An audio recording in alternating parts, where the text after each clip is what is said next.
and we have the guest speaker from the digital marketing at the Open University in UK, Professor Meng-Lewis. Yeah, and also that's her surname, and the first name is Yue, so I also call her Yue, and she would like to demonstrate a topic on exploring the esport live streaming experience. So that will be very promising research area because in China we have a huge market on live streaming, and also because of the ecosystem of esport in China, so we quite heavily rely on the live streaming to disseminate the content. So now I would like to pass the stage to Yue, and also we are looking forward to your talk. Thanks very much. Thank you, Yupei, for your introduction. Let me just share my screen. I hope it's going to be taking, it's going to work. So I just do, are you able to see my screen? Yes. Okay, great. Thank you for the opportunity, and it's a really great pleasure to talk to you today. And so it's really early in the morning in the UK because I'm based in a south town in the UK. So it's going to be, I think, a sunny day. It's already quite bright here. So my name is Yue Meng-Lewis. I'm from the Open University, and my main research area is around digital marketing. I also do a lot of research on esports gaming and so on. So today, thank you for having me here, and I would like to talk about what makes live streaming such a unique and exciting experience for all the esports fans. To start with, I would just like to briefly talk about my research within the esports area. So to start with, I started to get interested in esports around 2017. So I started off looking at pro players' career development, transition, and their career path. I also be interested in their well-being, that's including the psychological, physical well-being. And then I moved on to looking into esports fans and their behavior patterns. In particular, I do research around China and Japan so far to look at fans' motivation for participating in esports. So another area of my research interest is around the esports ecosystem. So I did research around the key stakeholders within the ecosystem and their interrelationships. I also look at how esports is used to build a national brand for China, and also some dark sides of esports. So all of these of my research areas within esports contributing to the central theme of the sustainable development of the industry. So today, I would like to share one of my research, which is collaborated with Yupei, as well as other researchers in this area. So together, we explored esports fans' live streaming experience, use a case study of the King Pro League. So this paper has been published in the International Journal of Human-Computer Interaction. So I thought that would be a good kind of experience to share with you in terms of the uniqueness of esports fans. To start with, I would like to show you a figure of the esports value chain. So this is all about how esports is created, shared, and enjoyed by fans. So you can see that we divided the whole esports value chain into 4 main sectors. That's including upstream, midstream, downstream, and derivatives industries. So these all work together in terms of producing, distributing, and the consumption side of esports. So if we pay attention to the midstream, so the midstream part of the esports value chain is especially important because it is responsible for making sure those events are seen and enjoyed by fans as many as possible. So this includes everything from creating the content to managing the operations, and also to streaming the action live online.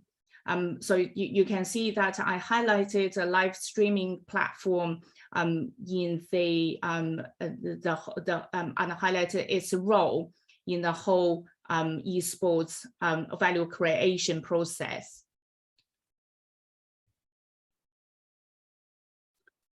So live streaming is a key part of gaming culture and plays a very important role in esports, as we just mentioned. So it offers many benefits to the audience, including, for example, real-time and interactive viewing, and the ability to provide accessible, personalized content. And also, it can be a very valuable source of generating revenue through, for example, sponsorship, advertisement, and fan donations. So in this slide, you can see the lady wear yellow. So this is a picture of Miss. So Miss was one of the most famous esports streamers in China, and she was a professional player of League of Legends as well. So when Huya was is still one of the main streaming platforms, when she got signed, and she received a sky-high price of around $14 million US. So what we can see is that esports is rapidly growing, but we still don't fully understand how and why esports fans behave and consume in certain ways that might differ them from traditional sports fans. So therefore, our research aims to fill this gap by exploring the unique experience of esports fans using live streaming platforms. So a set of research questions are proposed. I will just talk a little bit more about our theoretical foundations. So we use a theory called expectation confirmation theory. So this theory is all about how users' expectations and their perceived performance influence their continuous intention to use a particular technology. So this model, this framework has been widely applied in the technology research, but hasn't been used in the context of esports. So in our research, we try to apply it in this new context and trying to help us to understand how esports fans' post-consumption expectations affect their use of particular live streaming platforms. So, so what we did is that we had quite a few years of field study experience with different stakeholders within the esports industry.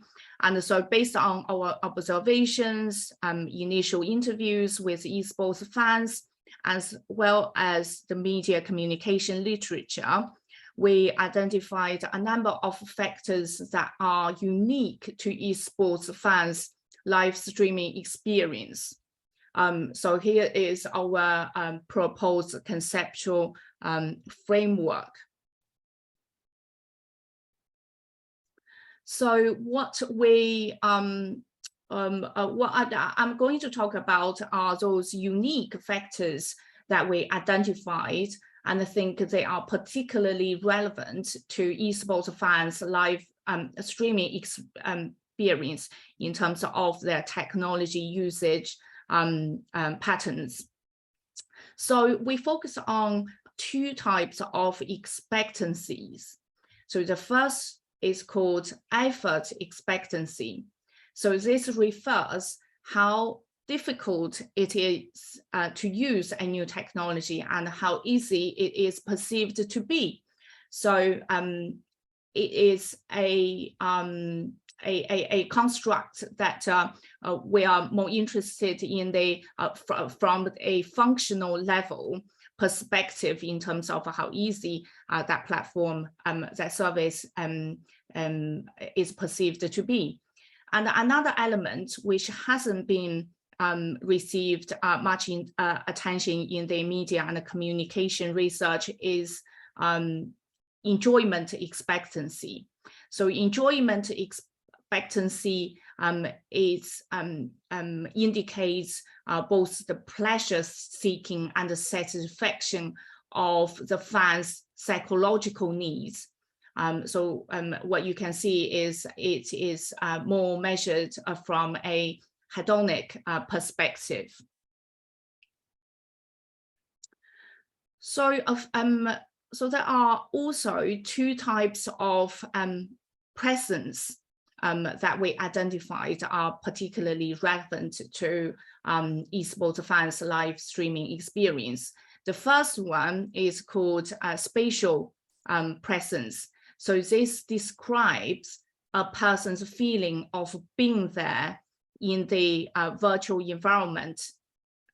So we are looking at two sub-dimensions within spatial presence. The first one is self-location. So self-location indicates the user's perception of themselves being physically present in the esports venue. So this, what this means is that whether they have the feeling that they have left their real environment and entered the real setting of an esports physical stadium or venue. And another sub-dimension is called possible action. So possible action refers to whether this audience is able to carry out actions within this virtual environment. So this includes within the live streaming esports include special features of those platforms such as Danmu, donation, super chat functions, and so on. So I will give you more examples in the discussion part. So in addition to spatial presence, which describes your feeling like you are physically present or able to interact with the environment, there's another important element to consider, which is co-presence. So co-presence refers to the psychological connection between people. So this is about your sense of being together. So we just talk about the spatial presence is more around the feeling being there, physically present. So this is about co-presence is all about the psychological connections and possible interactions of individuals.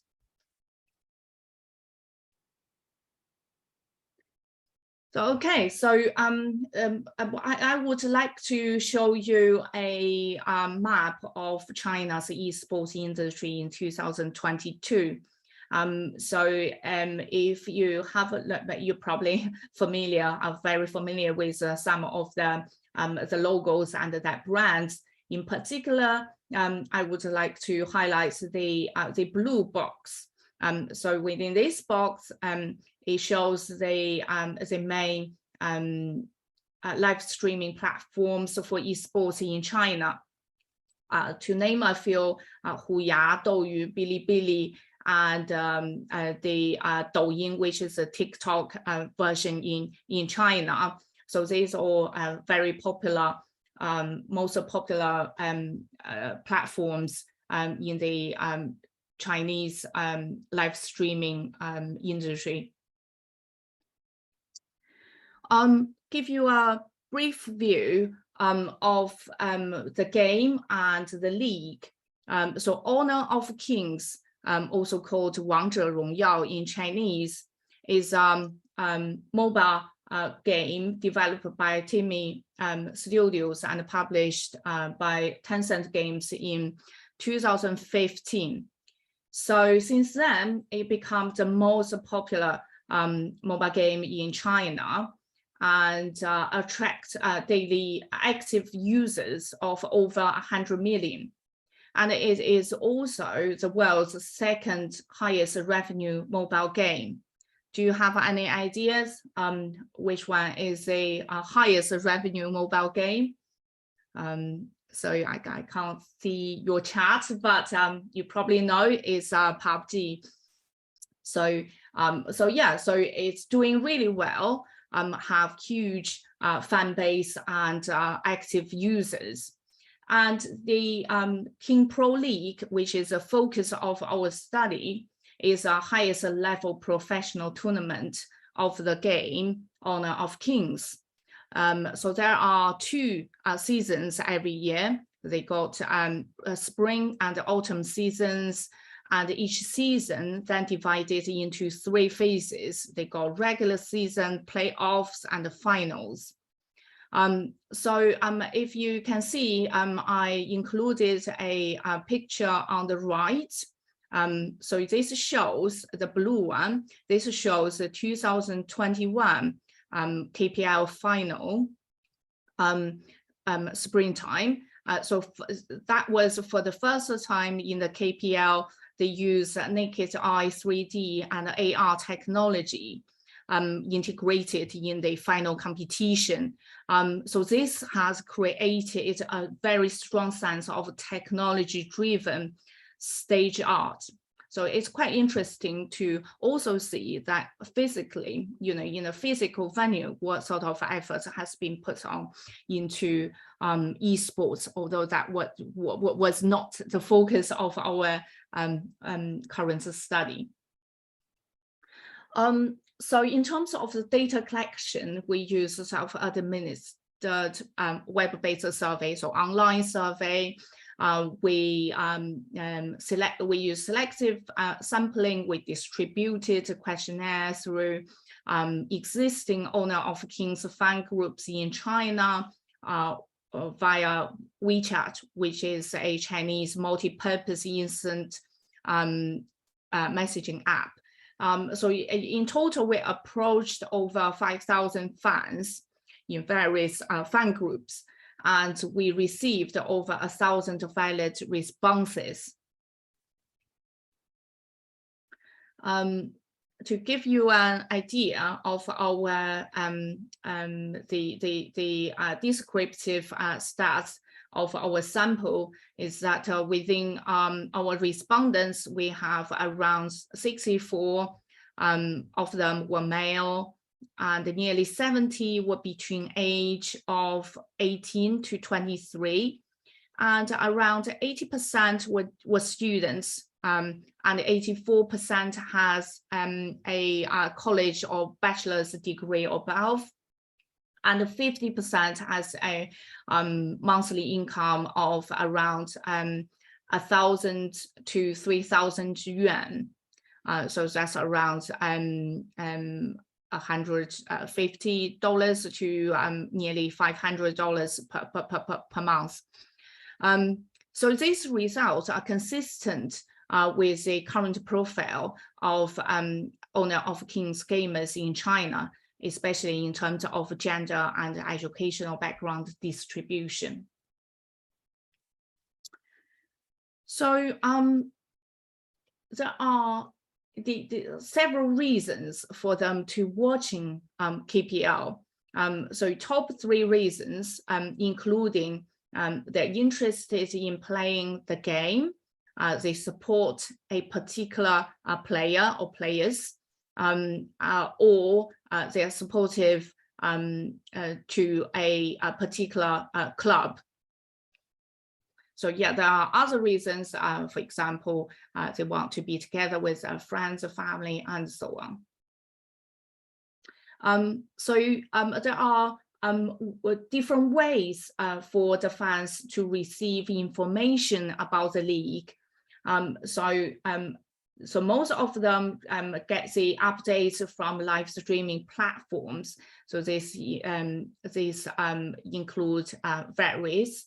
I will indicate, I will talk about more later, and the game clients and the social media.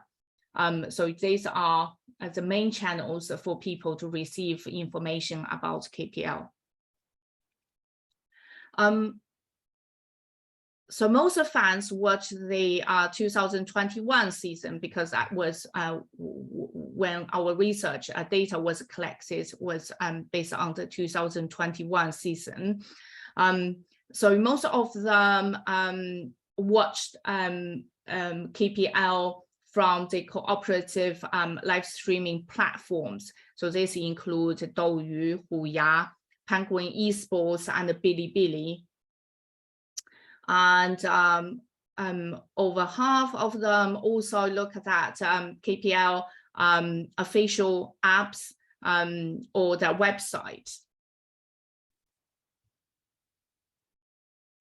So in terms of analysis, we used structural equation modeling, and we tested the proposed relationships using R programming language. Here's a list of our hypothesis testing results. So you can see that majority of the hypotheses were supported, apart from there's one self-location to satisfaction was rejected.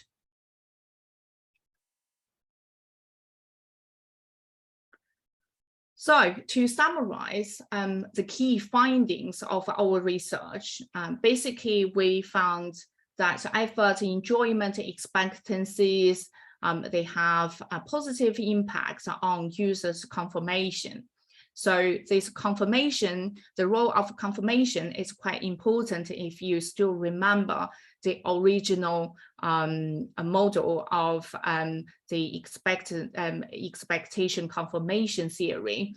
And the confirmation is formed when the technology's usage experience aligns with users' expectations. And we also found that several other unique factors within esports live streaming, such as possible action dimension of the spatial presence and co-presence. So these two types of presence significantly impact both fans' satisfaction and continuous intention to use a particular live streaming platform. Interestingly, not consistent with our assumption that self-location, so this particular dimension of spatial presence, which is a feeling whether you are actually at a physical venue of esports, does not necessarily affect how much you enjoy the streaming services. So this suggests that good vibes that fans get from watching esports aren't just about feeling like you are actually there in person. So other factors like the ability to interact with other fans and streamers, they may play a bigger role in keeping those fans happy. So there are several practical implications. So we suggest that based on our findings, to promote these live streaming events, that platforms can collaborate with celebrities, influencers, and value-added industries such as fashion, exhibition, to promote them better and more effectively. And also we highlighted the ease of use of the platform, and creating a seamless purchase process is quite important to keep and attract the new fans. So you can see that there are a few examples I show in the pictures. One of them is Douyin. Douyin's live streaming where the two men were there. You can see that picture on the right corner, bottom corner. So this is image from Douyin that shows that it got a function of simultaneous content watching and purchase function during live streaming.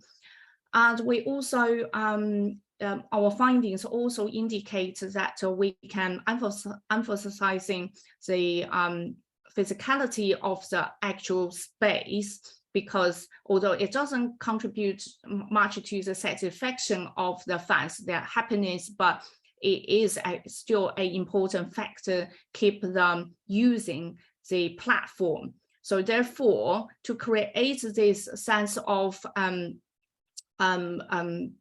the physical environment of the event, for example, showing the shots of the players and audience members may be a good way of increasing the sense of physicality of the actual space.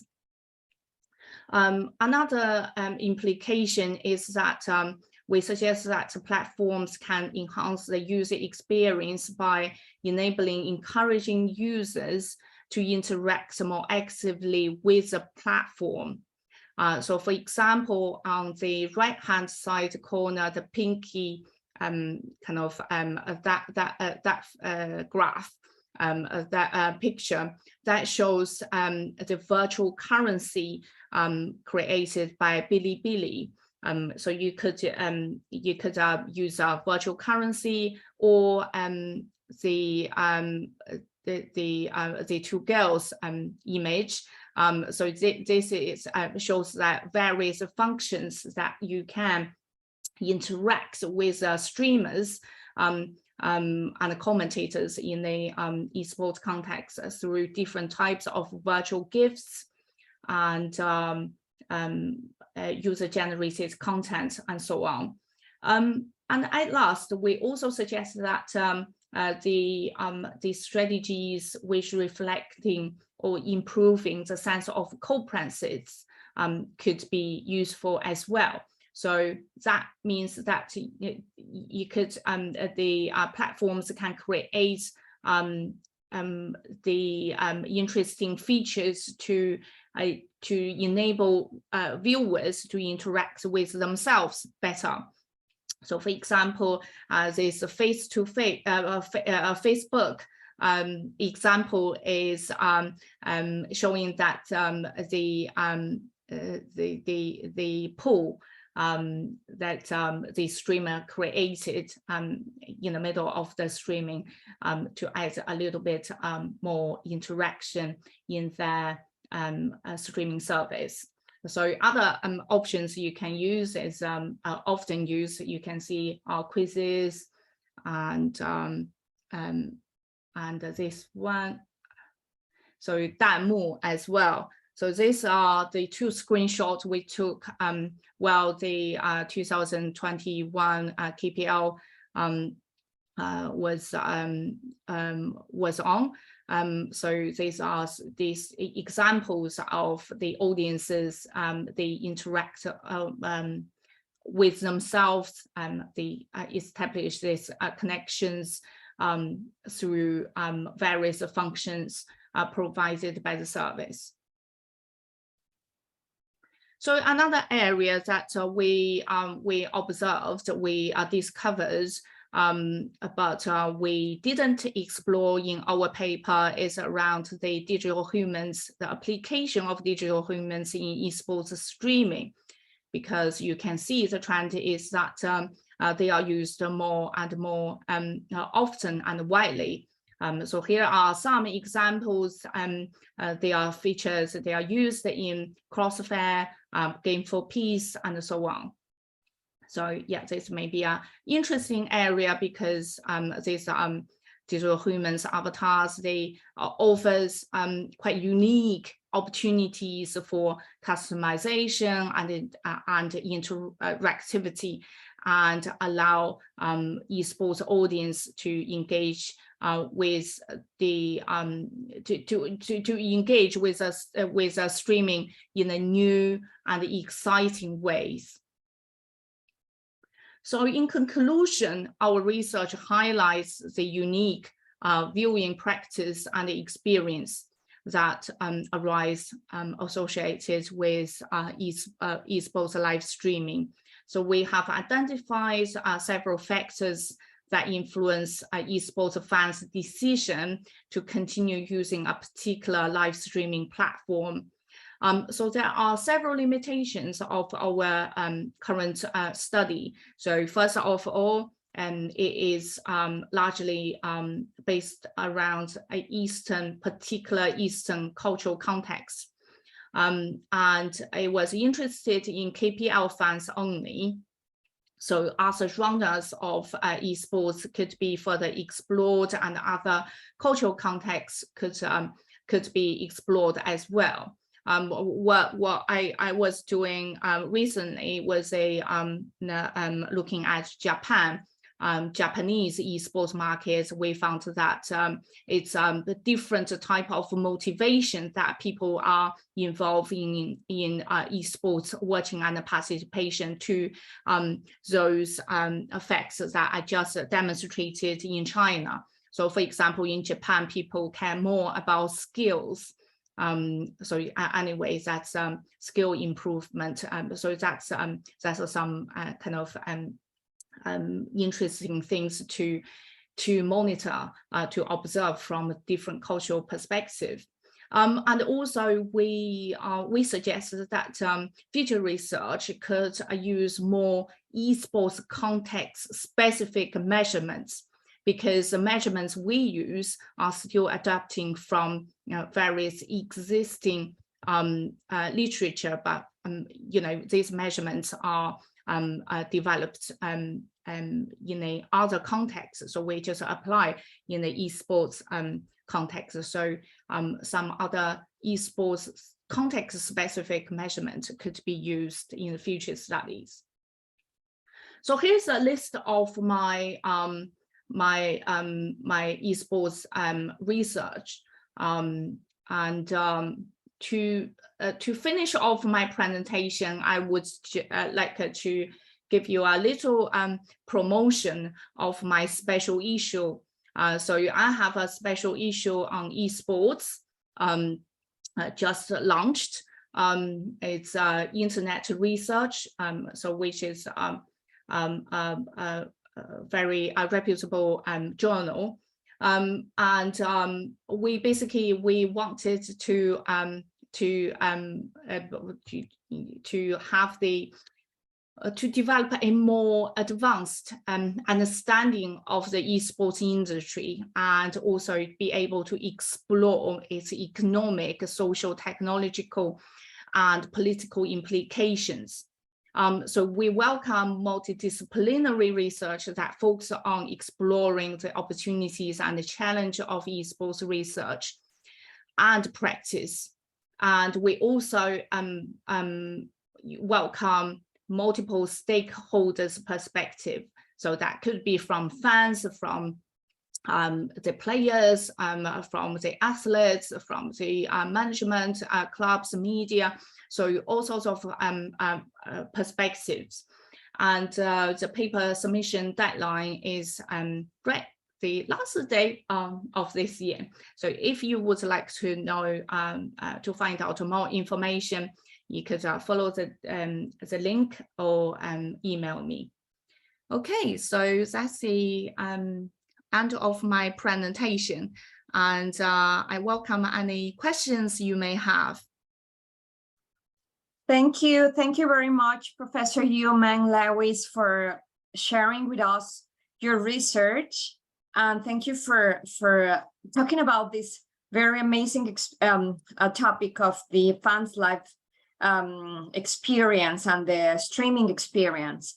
So we invite everybody, if you have like any question to Professor Meng-Lewis, please feel free to open your microphone or send a question by chat.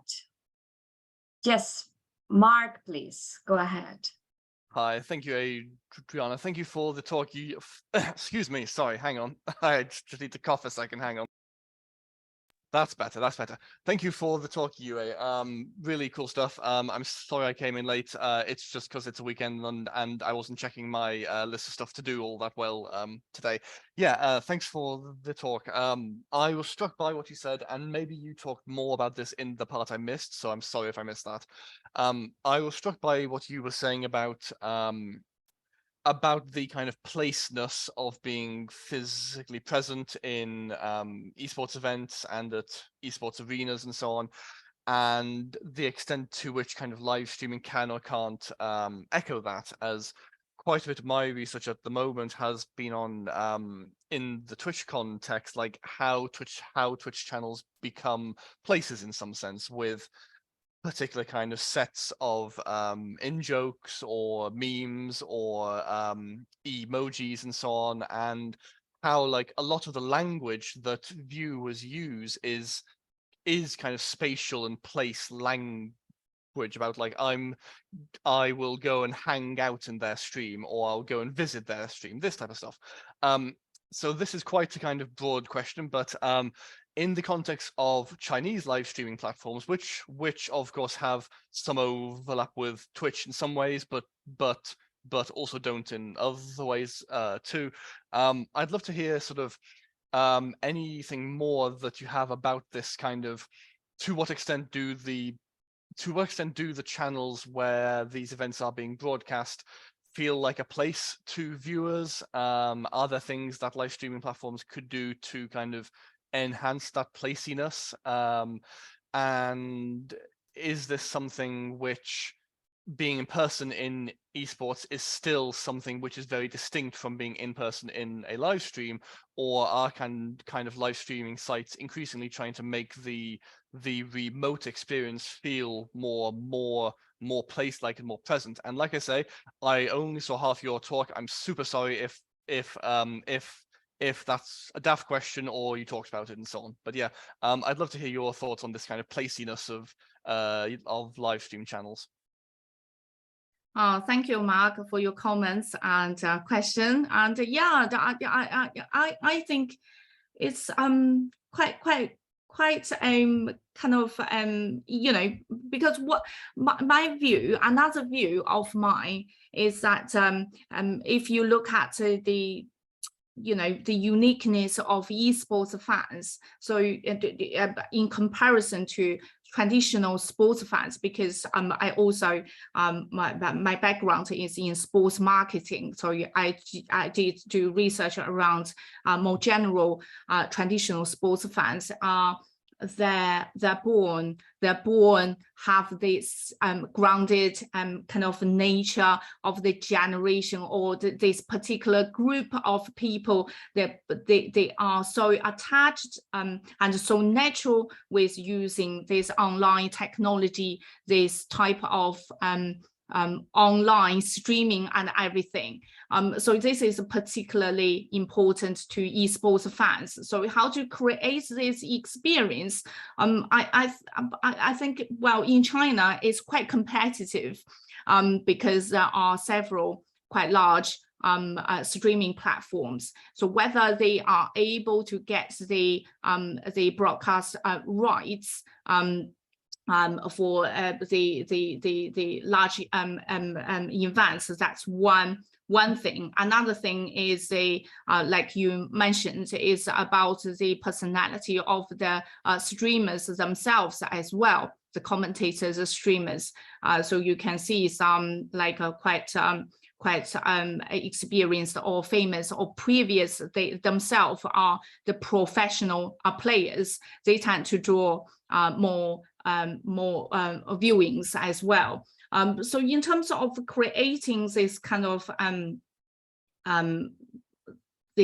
a sense of the stadium experience, I feel at the moment, like I said, as we discovered as well in our research, the live streaming channels, the platforms, they haven't done too much to trying to replicate what you would see in the physical venue, but instead they have their own kind of this kind of particular online features. Like I demonstrated, there are well, some we didn't include it in our research when we write up the paper, because it's supposed to be a serious academic paper. So some examples, some examples. So they got the quite a lot of humor from these streamers. It's more about their personalities, the calling of the participants' ID, so that become a fun thing, amusement, and because what the fans do is they change their names into a very funny name.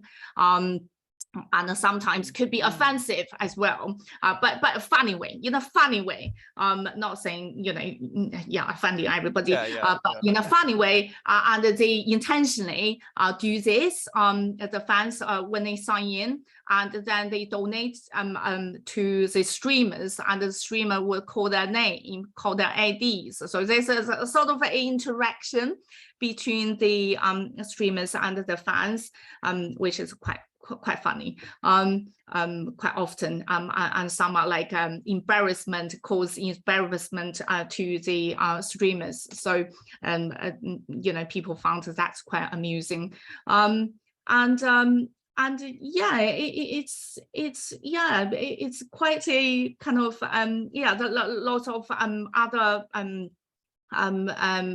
examples or practice that are provided by the platform themselves. For example, we mentioned these different functions in terms of what you can donate and how you can donate, what sort of visual effects that may create on the screen. And also there are a little bit, we can't avoid this, a little bit gambling, but yeah, I don't know, this may be another area that could further explore in the future. So yeah, so there are different ways that they create, but yeah, maybe a future venue for this platform would be to have, like we suggested, to have some live shots of what is happening in an actual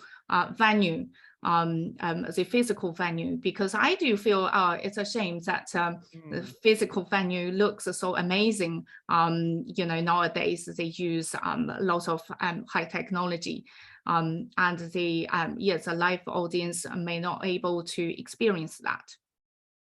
Yeah, awesome. Thank you, Yue. Yeah, really great thoughts. Thank you. I think, yeah, this kind of, how can this placeness of the live stream be increased, and kind of what can be done to get viewers able to kind of associate with the broadcast and with that chat channel and with that setting, rather than just having to be in person in that space and waving the things around and so on. Yeah, great stuff. Thank you.